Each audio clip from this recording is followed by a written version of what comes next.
Thank you for covering that, Eileen. Well, we don't have good screening tools for pancreatic cancer in general. As a result, when we do diagnose, we diagnose them in locally advanced or rather metastatic stages.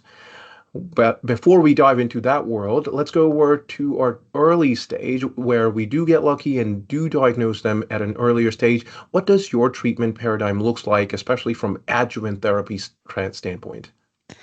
Yeah, so for a person with resected pancreas cancer, so they've been able to undergo surgery and have no visible evidence of disease, international standards of care guidelines would support multi-agent chemotherapy.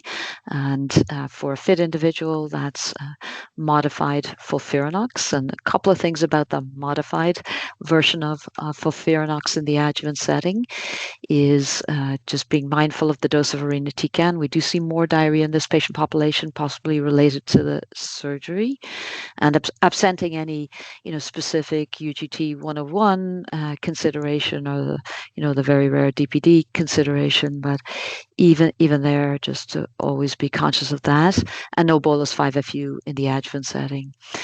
The things that I think about when weighing up what's the right time to start is to ensure that somebody's wound has, healed. So that's obviously straightforward.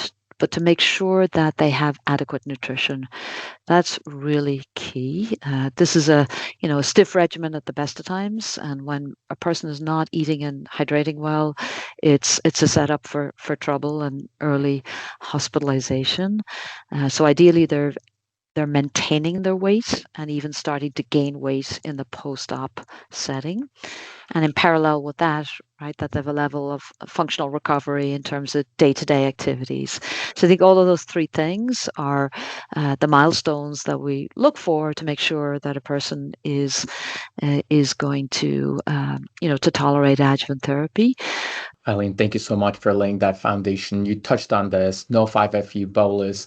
Is that the case throughout the paradigm where you're not using any 5-FU bolus given the data does not really support and then use a flucovorin?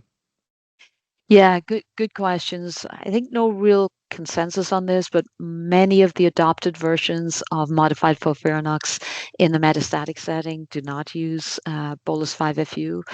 And if you don't give bolus 5-FU, right, what's the value of leucovorin? It's really modulating the bolus. And I can't say we're always consistent in that. And you see that through some of the other regimens, but that I think is a very real approach. Our version of modified FOLFIRINOX is dose adjustment of all components as opposed to singling out individual ones. And if you look at the original phase 3, the median dose intensity over time was about 80%. So that's very reassuring. And again, for our community listeners, this has been the case where 5-FU bolus is not compromising any outcomes. It tends to increase more side effects. So throughout the GI paradigm, we've seen that omitting 5-FU bolus is actually safe.